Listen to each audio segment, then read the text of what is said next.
Мәселен, үйдегі балаңыз пайғамбарымыздың балаларының атын бәрін біле ме?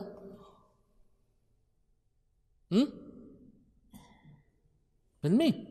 Бірақ Реал Мадридте қанша футболист бар, біледі. Білесіз ба?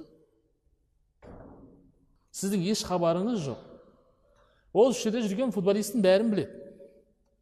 Ана бәленше деген футболист Месси биыл қанша гол салды, біледі, сенен жақсы біледі.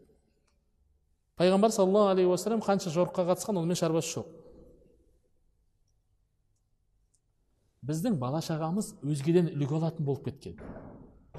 Человек-паук жоғал адам. Человек-паук.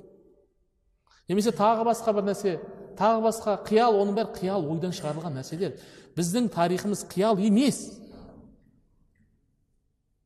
Егер батырлық керек болса, батырлықтың несі бар? Үлкен мысалы бар. Халид бен Валид саған батыр. Қандай керек? Жарайды, ол сахаба ауыр шығар, сен қазақтың өзінің тарихын оқытамайсың ғой. Қабанбай, Райымбек, Наурызбай, бұларды қаша кім оқытады? Оларды білмей, Человек-паукты біледі. Ят қой. Ят. Әрбір өзінің несін білу керек, әрбір адам өзінің тарихын өте жақсы білуі керек.